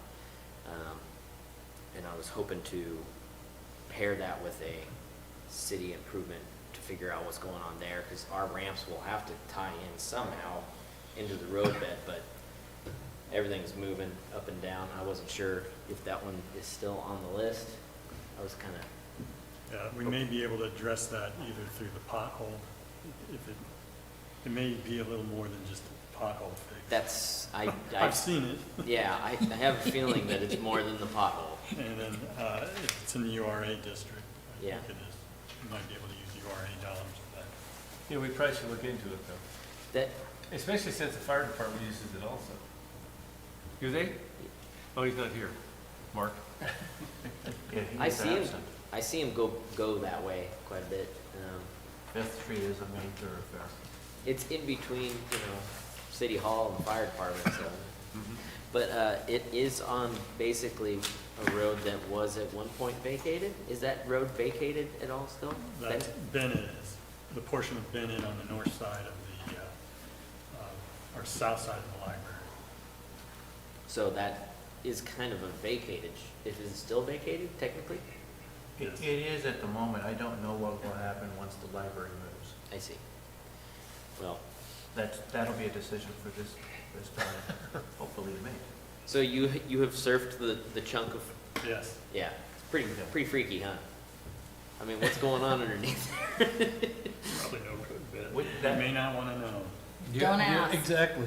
Be Well, careful my what you God. ask. Well, that's what I'm worried about. There's gonna If be- if I do a sidewalk improvement, because I'm honestly worried that somebody's gonna trip in my sidewalk and sue me, and so I need to do it. But I have a feeling that when we remove all that concrete that is my approach, we're gonna find some weird stuff underneath there, Right. and it's gonna trigger something that the city's gonna have to deal with at some point. Right, and we've got things in motion to contract with a local engineering firm to start the investigation of that drainage system under there. Oh, we do. Just- I think these are issues that we're having all over the city. I am just glad the garbage truck went through the road and not my car on my block. It's like, where do you prioritize? There are still several more that I drive over, and I'm like, at some point, this is gonna go. I mean, you Yeah. can't have a divot from where this bed is that you're driving on to where the bottom of the pit is in the road and not. I just think these are, I figure that our staff has a pretty good handle on what needs to be prioritized in the city, although I'd love my street fixed. Yeah. And literally a garbage truck went through the pavement Well- on my block, so Yeah, we honestly. have some serious concerns, and that's where we rely on staff to be able to prioritize those. Yeah, well, I feel you. I'm honestly worried about it as well, because I drive over with my forklift over a chunk of concrete that goes like this, and I'm really worried that one of these days my forklift or one of my employees is gonna end up in the trough. So you're, but Put a light but preserver you're on looking it. do you think it's a drainage problem right now? You're looking into it, right? Well, we are looking into it, Okay. yeah. It's probably a combination of, It is a 100-year-old street as well. right, Yeah. substandard Been around for a materials while. by today's standard. But look how long it lasted. It's true. So, it's being addressed, that's all I need to hear, that's good.